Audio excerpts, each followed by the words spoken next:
Dari situlah sebetulnya mengawali gitu ya, para praktisi Telkom ini melakukan pencarian gitu. Kira-kira ukuran atau mistar yang tepat yang bisa kita terapkan, yang bisa diakui itu apa sih gitu ya. Nantilah ke Eropa, nantilah ke Jepang, nantilah ke Singapura, nantilah ke beberapa negara gitu ya. Akhirnya ketemulah namanya Baldrige ya. Pada saat itu disebut sebagai Malcolm Baldrige Performance Excellence ya, MBFE ya. Jadi pada saat itu ya gitu. Hayu, kita akan jumpa lagi pada video selanjutnya dalam bahasan kerangka penerapan bisnis excellent di Indonesia. Tetap semangat, salam premium. Berembun. Ya, terima kasih Kang Deddy atas pertanyaannya terkait dengan bisnis excellent, khususnya yang di Indonesia ya Kang ya. Di Indonesia.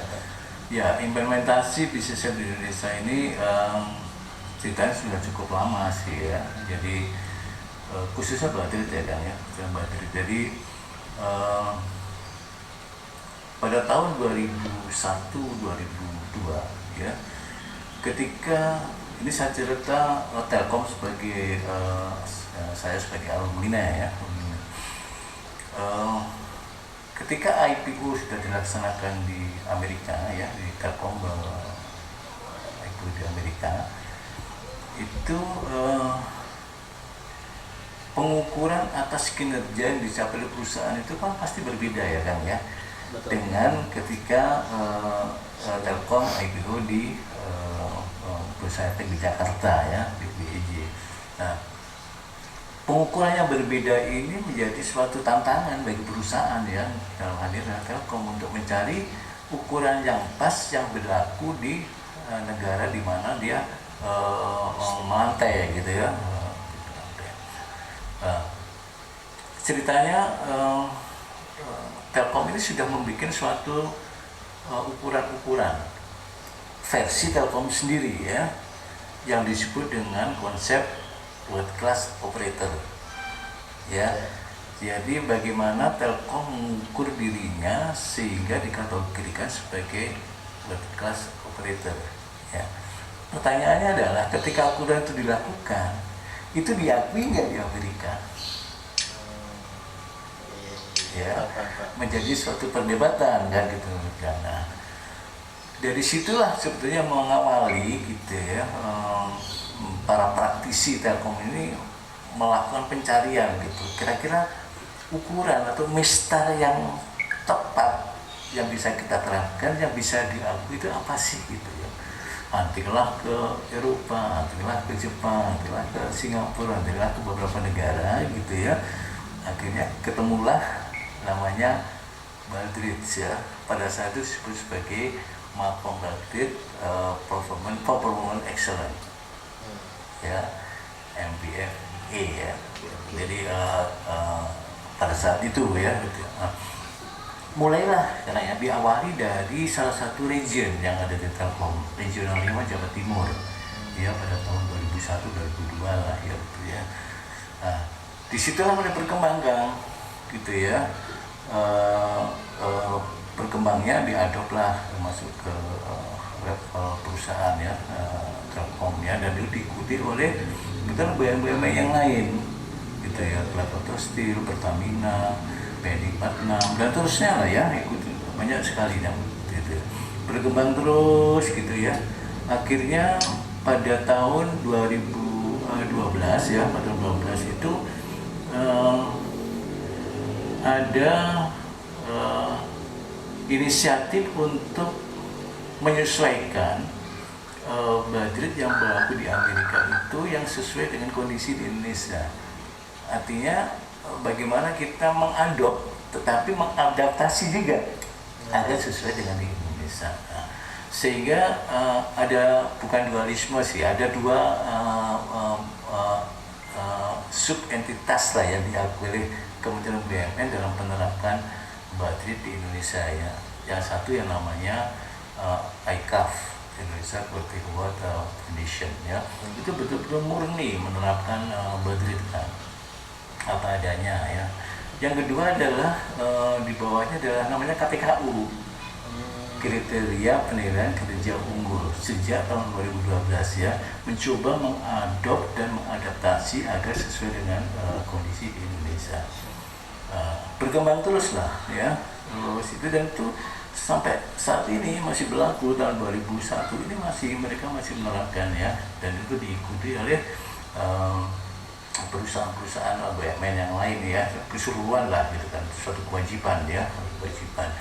Demikian juga ICAF ya, masih juga berjalan meskipun tidak diterapkan secara seperti halnya KPKU ya. Beberapa BUMN juga menerapkan ya, gitu. Nah, kemudian di samping Kementerian BUMN ya, Business Excellence juga diterapkan oleh entitas lain ya, Badan Standarisasi ya, BSN, Badan Standarisasi Nasional ya, tidak juga menerapkan secara murni gitu ya, hanya dia menjadi rujukan dalam kriteria penilaian SNI Award ya. Jadi ya, SNI Award punya suatu kriteria yang mengadop ya Badrit ya, kemudian diberikan ciri-ciri khas terkait dengan penerapan SNI, baik itu dari sisi produk maupun dari sisi proses. Ya, jadi sebetulnya kalau kita lagi merunut itu sebetulnya ada tiga gitu ya, ada tiga konsep lah ya, konsep dari biasanya diterapkan di Indonesia ya. Itu kan yang bisa saya sampaikan tentang ini penerapan di Indonesia ya. Ini mudah-mudahan bisa memberikan pencerahan tentang terkait penerapan itu sendiri ya. Ya, Kang DH ya, untuk penerapan Business Excellence di lingkungan Kementerian BUMN ya, itu sudah dibentuk yang namanya Forum Excellence BUMN ya, sekitar tahun 2005-2006 lah ya. Forum Excellence BUMN. Forum Excellence BUMN ya, di bawah Forum Excellence BUMN lah eksistensi dan keberlanjutan dan penerapan Badrit yang diadop dan adaptasi itu tadi konsisten dijalankan gitu ya, dijalankan, dan bahkan terakhir itu berkembang gitu ya, tidak hanya sekedar mengukur performance secara utuh end to end dari suatu perusahaan terkait dengan bisnis, tapi juga dipertajam dengan assessment terhadap bagaimana teknologi itu memberikan kontribusi yang nyata terhadap suatu perusahaan ya. Dan kenyataan nggak bisa kita pungkiri ya, bahwa teknologi sangat berperan dalam menggerakkan dalam di kelincahan suatu perusahaan ya, ketahanan atau ketangguhan suatu perusahaan ya, dalam menghadapi perubahan yang di luar ya. Dan itu disebut sebagai teknologi responsibility ya. Jadi disitulah sebenarnya salah satu perkembangan yang secara khusus, perkembangan bisnis secara khusus diterapkan di lingkungan BUMN ya. Bahkan kemungkinan dalam waktu dekat akan dilakukan penyesuaian terkait dengan deklarasi Making Indonesia 4.0. Nah, saya tidak tahu persis apa jadinya, apakah menjadi BUMN 4.0 atau apa gitu ya namanya ya, itu kita tunggu saja gitu ya.